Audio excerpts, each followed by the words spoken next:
Ve vesničce pod hradem se jednou narodil myšák jménem Zoufálek. Teda, je tak mrňavej a koukněte na ty uši. Když se narodíte jako myš, Připraveni, křído? Ano, výborně. chováte se tak?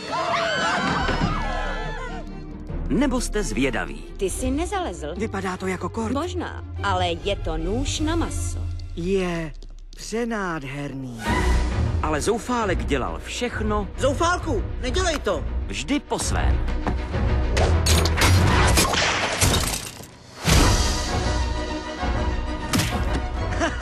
Zoufálku, na světě existuje tolik hrůzyplných věcí, ze kterých můžeš mít báječný strach.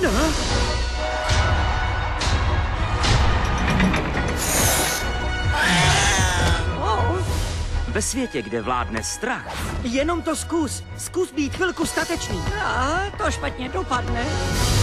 je Zoufálek výjimkou. A ne.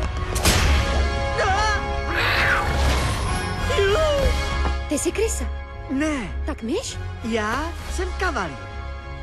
S lidmi nesmíš mluvit, hodit tě do sklepení a tam tě sežerou krysy.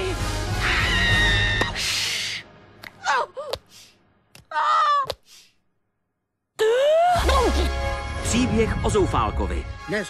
Nezalezl, necupitá.